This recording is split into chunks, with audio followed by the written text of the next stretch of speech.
¿no? Una porción de maná, la vara de Aarón y las tablas de la ley.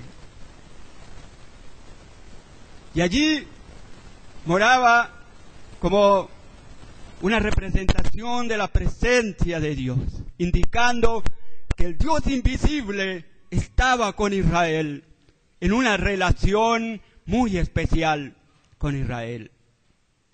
Y luego hay otro lugar que también tiene que ver con la morada, y es el templo de Salomón.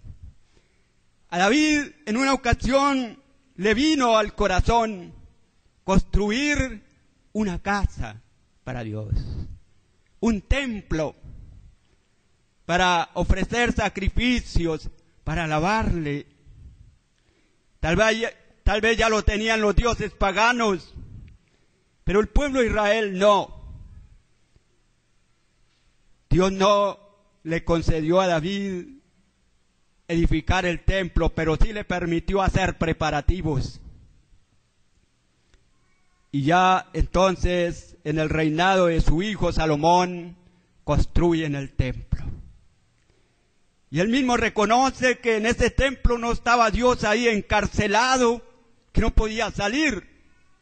No, pero el templo reflejaba, indicaba, daba testimonio de que el Dios estaba con el pueblo de una manera íntima, especial, con el pueblo. La estructura del templo, los materiales y el lujo del templo no eran capricho de los constructores, no era idea del ser humano, sino que esto mismo lo dispuso Dios para mostrarle al pueblo que Él es el Dios majestuoso, poderoso, grande, dueño de todo.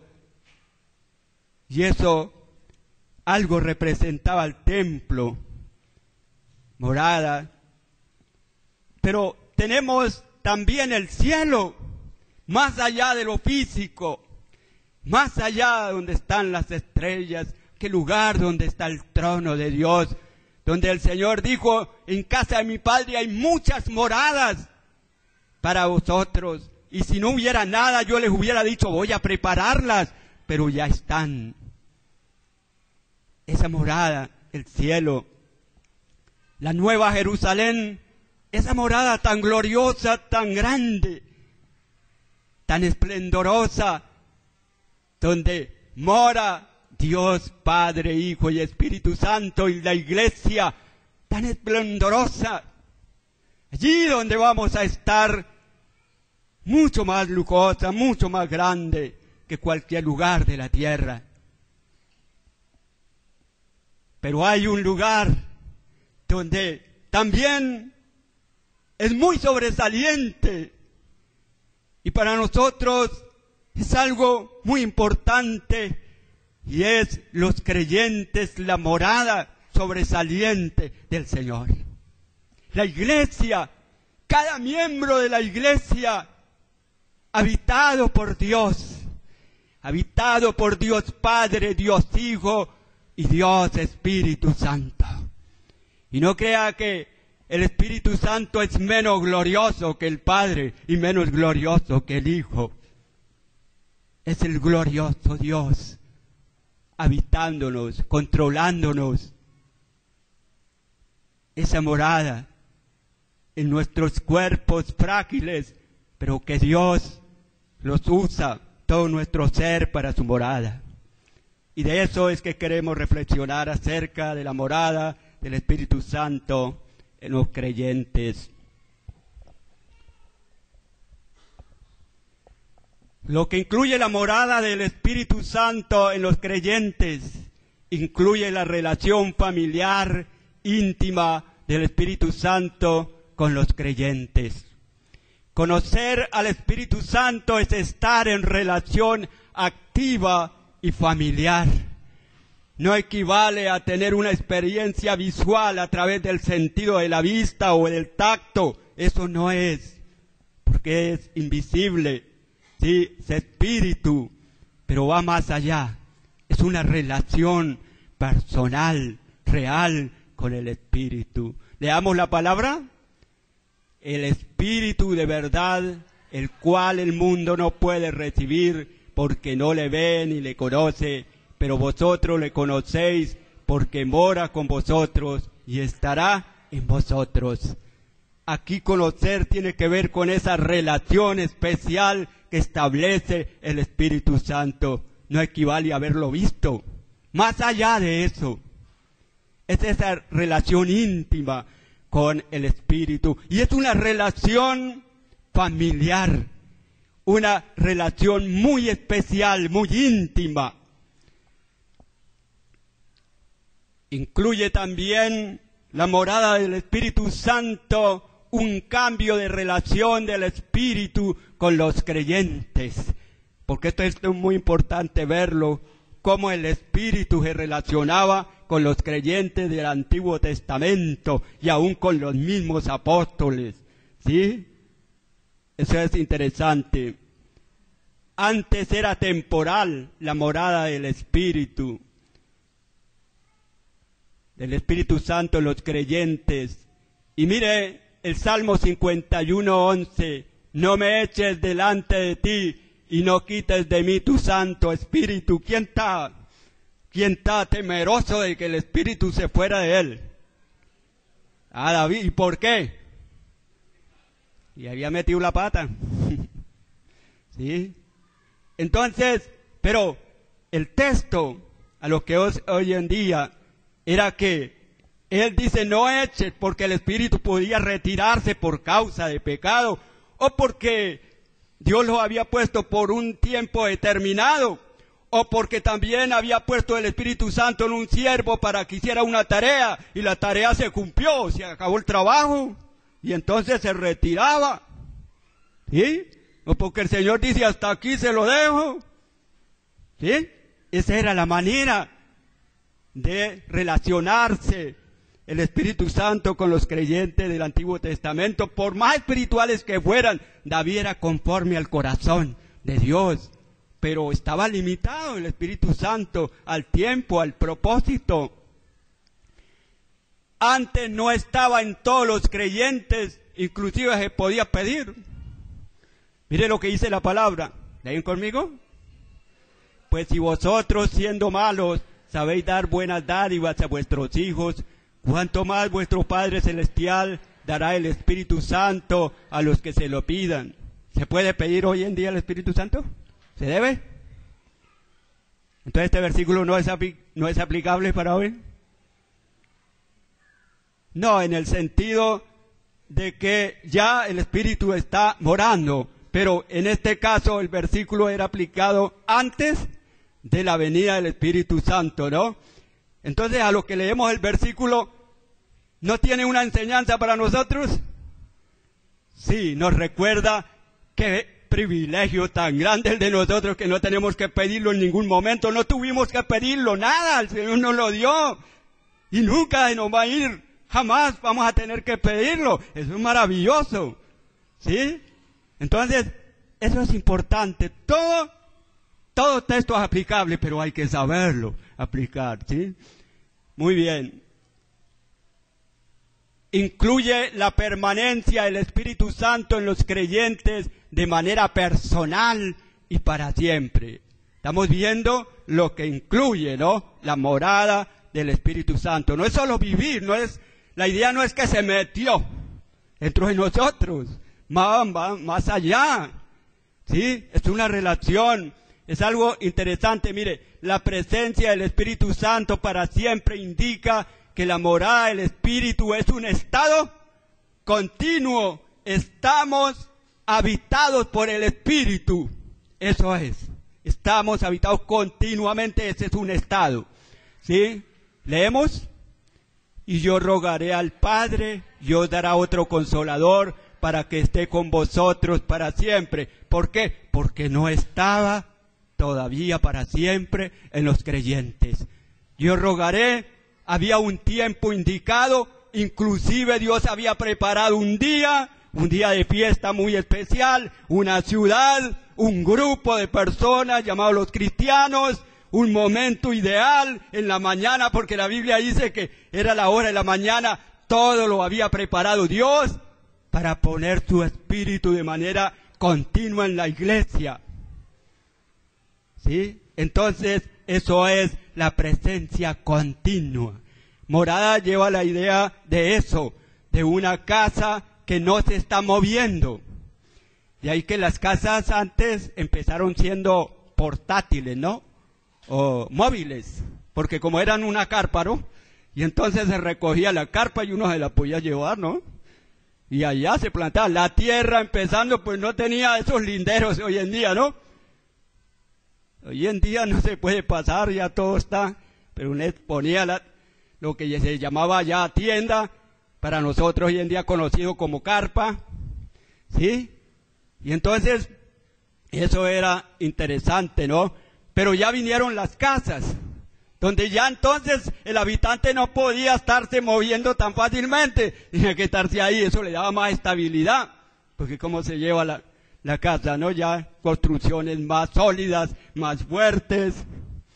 Eso indica que una casa es una vida estable, una familia estable, algo más estable, ¿sí? Permanente. La predicción de la morada del Espíritu Santo en la iglesia fue predicha en el Antiguo Testamento por el profeta Joel. Es interesante cómo fue anunciado, ¿no?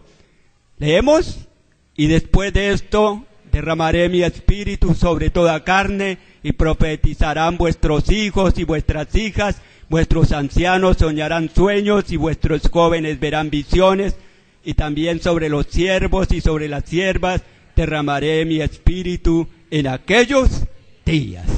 Ahí está la palabra profética.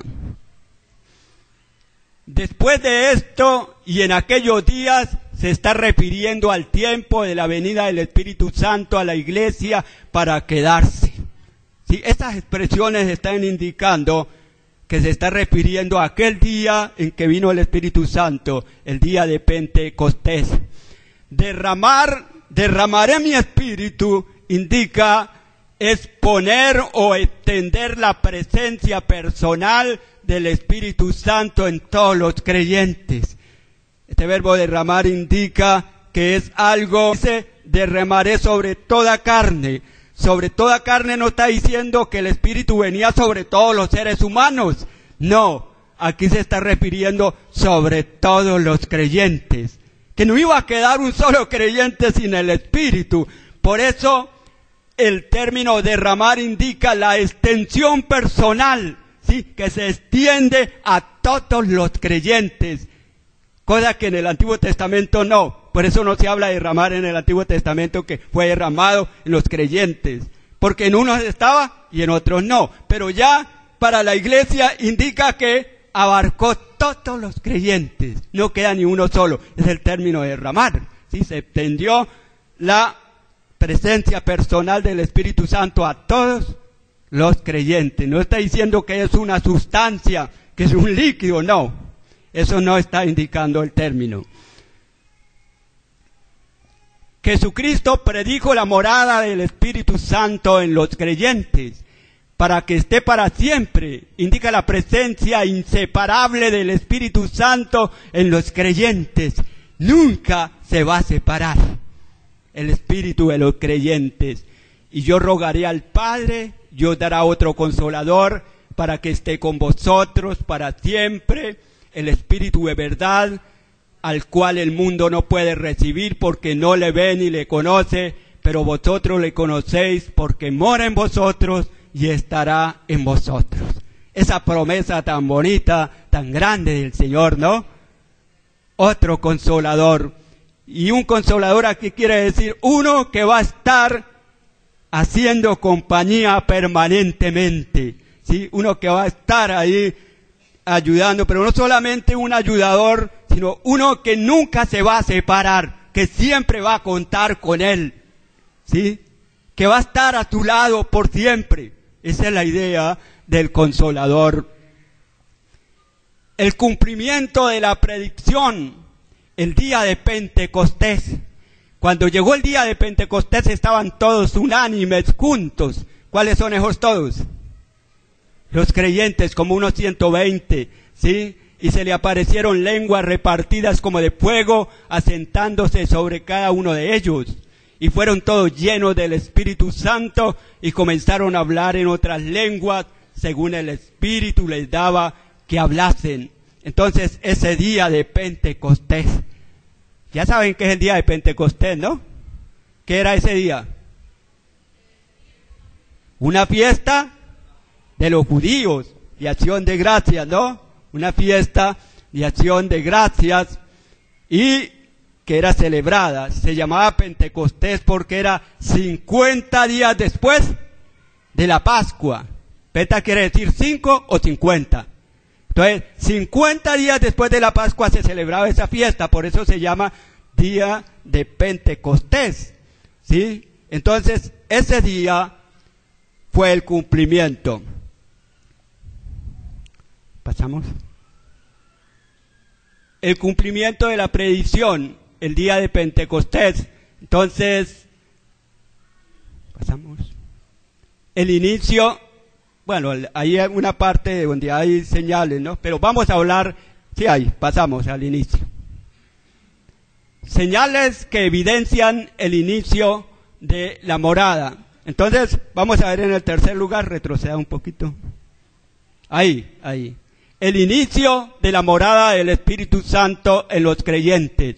Entonces, el inicio histórico es el día de Pentecostés. Hay un inicio histórico, ¿sí? Es un hecho que quedó registrado en la Biblia como testimonio.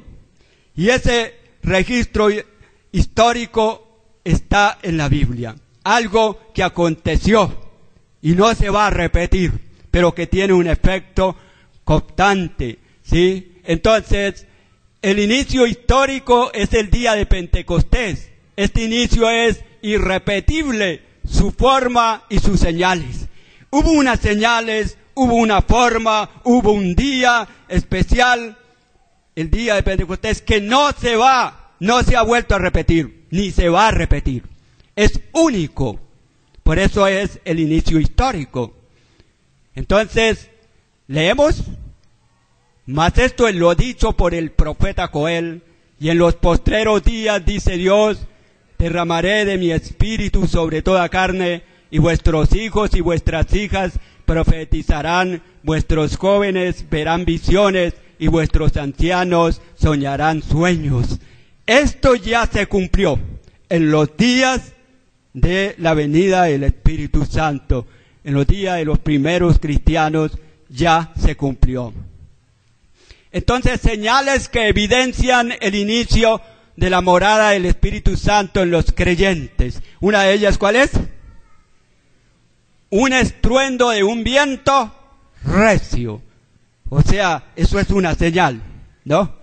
Un viento tremendo, ¿no? Que levanta techos, ¿no? Pero allá no hizo ningún daño, ¿no? No hubo ningún damnificado, ¿sí? Pero se sintió un viento recio. Otra señal es, aparecieron lenguas como de fuego, asentándose sobre cada uno de ellos. ¿Eran lenguas o no eran lenguas? ¿Ah? Dice, ¿cómo? De fuego. Es una forma que se toma como cierta forma corpórea del Espíritu para, ¿sí? Para hacer de alguna manera visible, ¿no? La llegada del Espíritu Santo a la iglesia para quedarse con los creyentes por siempre. Por eso dice que no fue fuego lo que se asentó en los creyentes, ¿no? Fue el Espíritu Santo.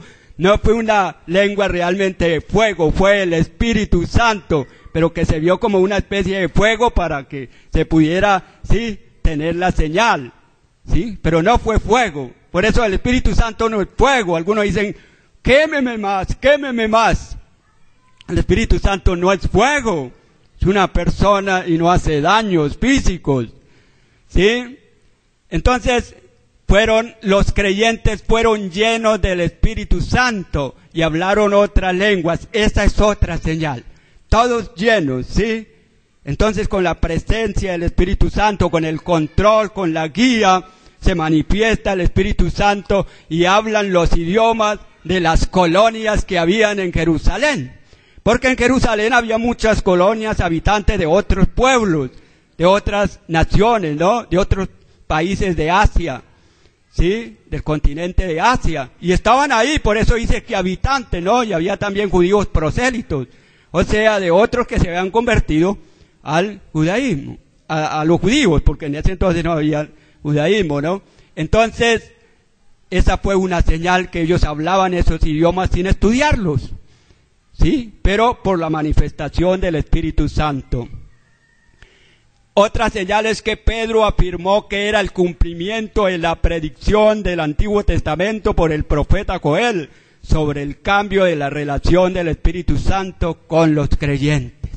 Porque algunos dijeron, ¿están llenos de qué? Cuando les oían hablar, están llenos de mosto, o sea, están borrachos. Pero dice, no, es temprano, todavía no es hora para que estén borrachos. No, es que llegó, es que se cumplió la palabra, es que llegó el Espíritu Santo a la iglesia. Es que mire, el profeta Joel dijo que el Espíritu iba a ser derramado, y eso es lo que pasó hoy, eso es lo que acaba de acontecer. ¡Qué maravilla!, ¿no? Y entonces pudieron ellos, y es ahí cuando se dice que Pedro usó las llaves del reino.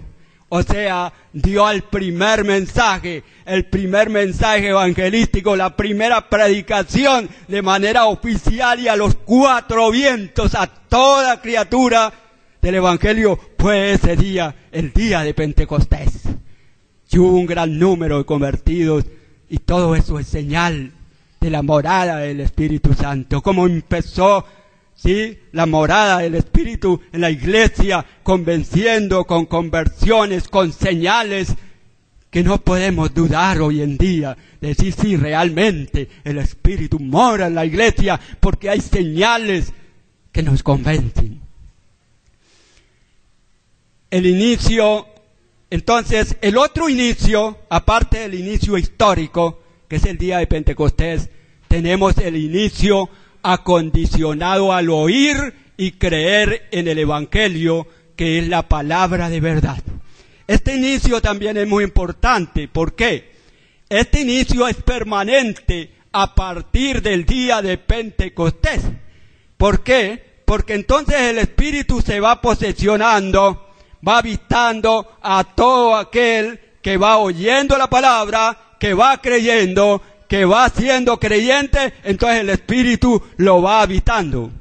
Ese inicio, esa forma es permanente hasta aquel glorioso día, cuando el Señor Jesucristo levante a los que han muerto en Cristo, y los que estén vivos sean transformados, y levante a su iglesia para que esté con Él para siempre.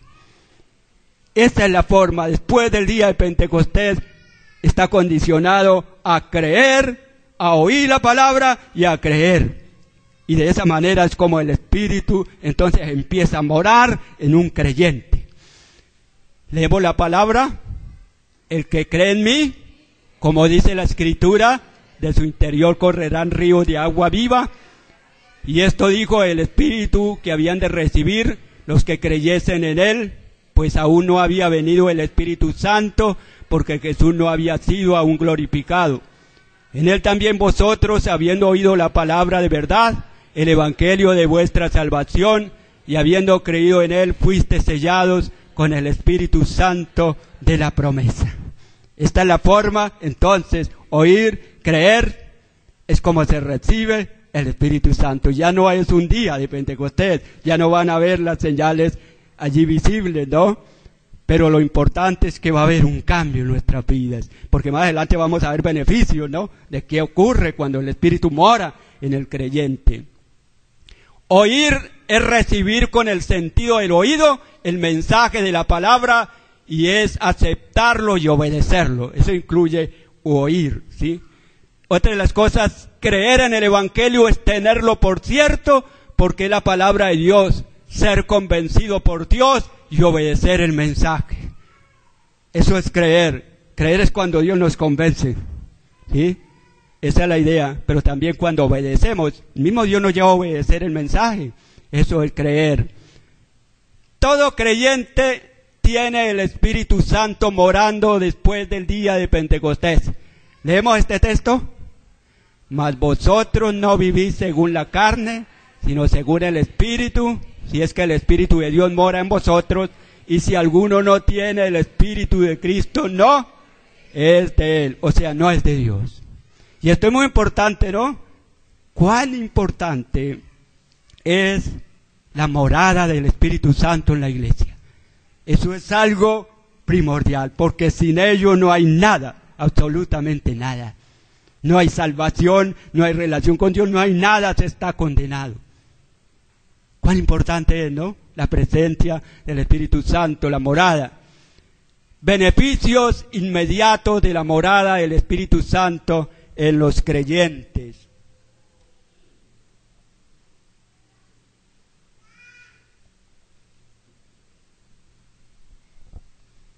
Una de las cosas es que se establece la relación familiar, íntima con Dios a través del Espíritu Santo. ¿Leemos? Y el Espíritu de verdad, al cual el mundo no puede recibir porque no le ve ni le conoce, pero vosotros le conocéis porque mora en vosotros y estará en vosotros. Conocer es tener la relación íntima y el Espíritu Santo con los creyentes. Esa es la idea de conocer, ¿no?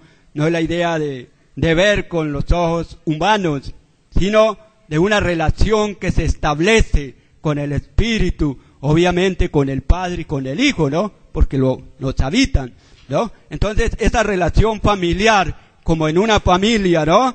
Hablemos de una familia que tiene hijos, que tiene papá, ¿no? Entonces, en una familia hay un papá. La iglesia es una familia y tiene un padre, tiene un hijo, que es el Salvador, ¿no? El Hijo de Dios, y tiene el Espíritu Santo, ¿no? Entonces, esto es muy importante, pero es una relación íntima, familiar. Esa es la morada. Eso es lo que ocurre cuando el Espíritu Santo empieza a habitarnos. Se establece una relación que no había, pero que empezó con la presencia personal del Espíritu Santo. Y una relación armónica, muy estrecha, muy amena, muy especial, donde hay comunicación, ¿sí? Donde se comparten las cosas, porque el Espíritu nos comparte. Todo lo que oye el Padre, ¿qué hace? Nos lo comunica, nos lo enseña. Él ora por nosotros, pide, en fin, una relación muy bonita, muy hermosa, ¿sí? Entonces eso se establece. Se vive según el Espíritu Santo, o sea, se está en un estado continuo de vida espiritual. Entramos a un estado y ahí es cuando se cumple Juan 5:24. Dice, de cierto os digo, que el que oye mi palabra y crea al que me vio, tiene vida eterna, no irá a condenación, mas ha pasado de muerte a vida.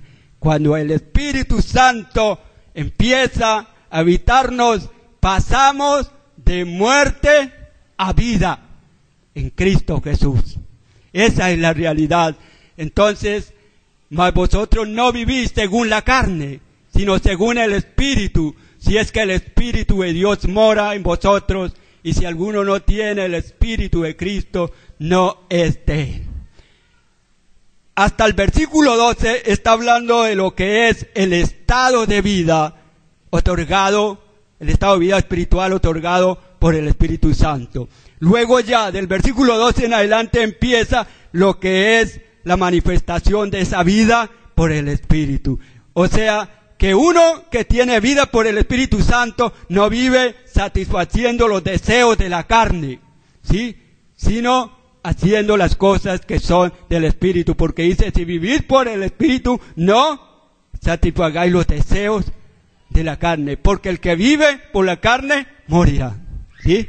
Entonces, eso es interesante, ¿no? Da seguridad de que los creyentes son del Señor. Ese es otro beneficio, eso es lo que ocurre cuando tenemos el Espíritu Santo. Ser del Señor es estar en comunión con Él, participando de todas las cosas de Él, de toda bendición. Entonces, no es tanto pensar que el Señor es el dueño de nosotros, esa es la realidad, ¿no? Pero más que eso, que dueño, ¿no? Es la idea que estamos en relación con Él, en comunión, conforme a su voluntad. Por eso el término en el Antiguo Testamento se hablaba del varón de Dios, del hombre de Dios. Era aquel que estaba en relación con Dios, en las cosas con Dios, consagrada su vida a Dios. Ese era el hombre de Dios, el varón de Dios. ¿Sí? Entonces, ser del Señor indica eso. ¿Sí? Pasamos. Da seguridad de resurrección.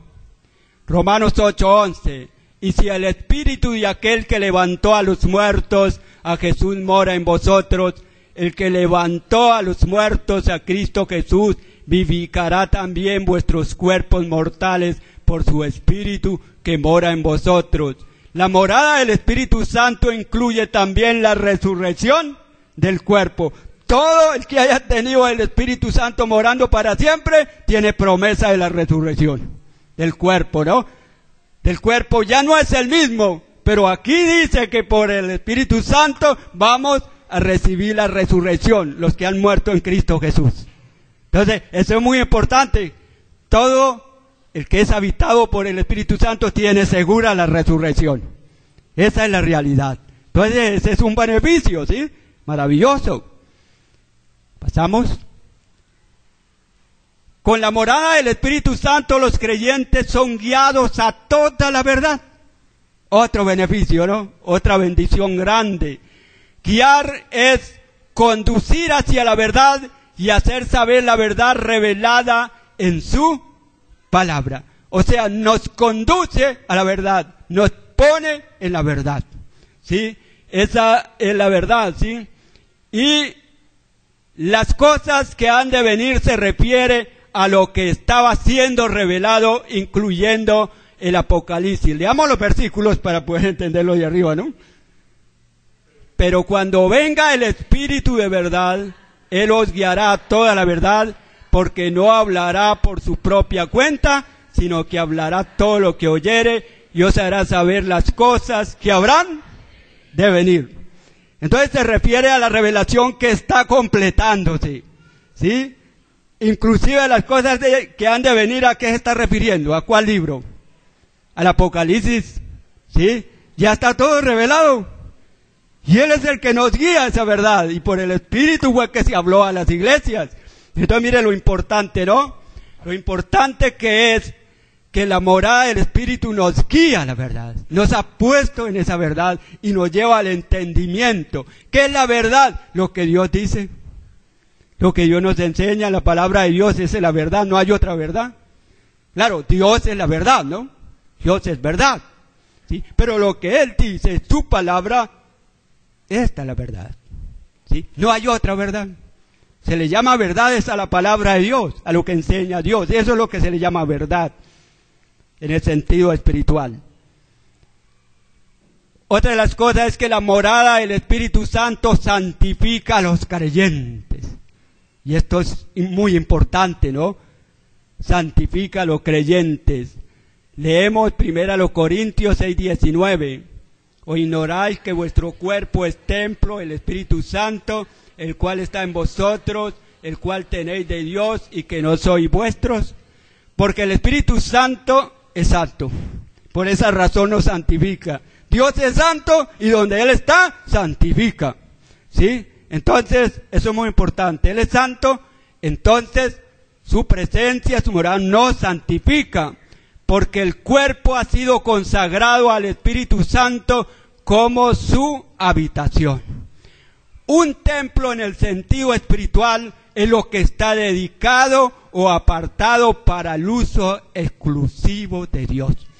Y en el contexto acá se está refiriendo acerca de lo que es la santidad en el uso del sexo.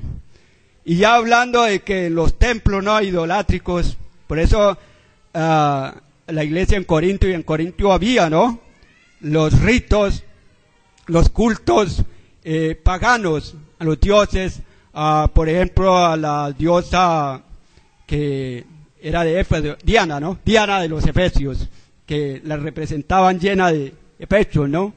Entonces, pero en esos cultos había sexo libre.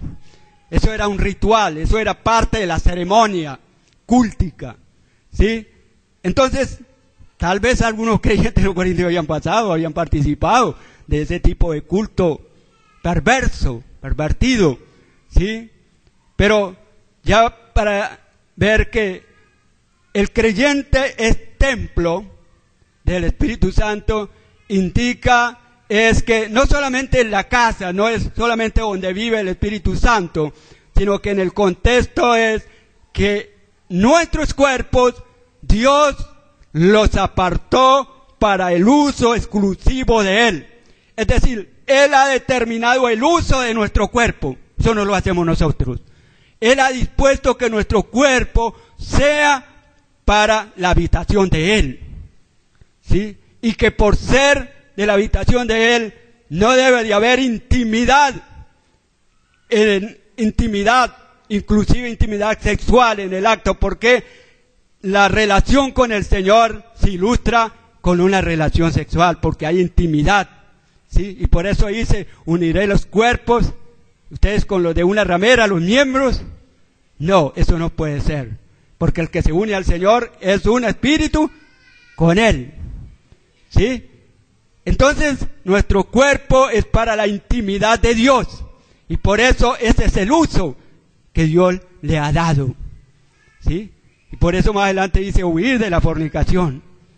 Cuando analizamos que somos casa del Espíritu Santo, pues eso no está ahí de que es que Dios no necesita dónde vivir, que nos ha tomado y está en nosotros, eso es maravilloso, eso es real, pero está indicando aquí el énfasis es que el uso de nuestro cuerpo, ¿sí? Es para el Señor, y que esa es la forma como estamos santificados. Entonces, su presencia nos santifica y nos determina para un uso exclusivo para el Señor. Nuestro cuerpo es para el Señor, no para la intimidad ajena a Él, ¿sí? No para el pecado. El compromiso que tienen los creyentes con Dios por la morada del Espíritu Santo. Los creyentes deben huir de la fornicación. Y eso dice la palabra, ¿no? Leamos el versículo. Huid de la fornicación. Cualquier otro pecado que el hombre cometa está fuera del cuerpo, mas el que fornica contra su propio cuerpo peca. Huir el no confiar en sí mismo y no ponerse voluntariamente a una circunstancia incitante al pecado. Dice 1 Corintios 12:6 creo, dice, así que el que quiera estar firme, mire que no caiga, ¿sí? Entonces no podemos confiar en nosotros mismos. Tal vez podemos recordar la historia de José, ¿no? Con la esposa de Potifar. Como él en el momento que ya no había control, pues él tomó la decisión de salir, ¿no? Salió corriendo, a prisa, porque ya no había otra alternativa, ¿sí? Le había dicho que no, pero llegó un momento que ya las palabras no fueron suficientes, le tocó retirarse, alejarse, ¿sí? Porque ya no había otra alternativa. Eso es, no podemos exponernos voluntariamente a la incitación, a las circunstancias o situaciones incitantes al pecado.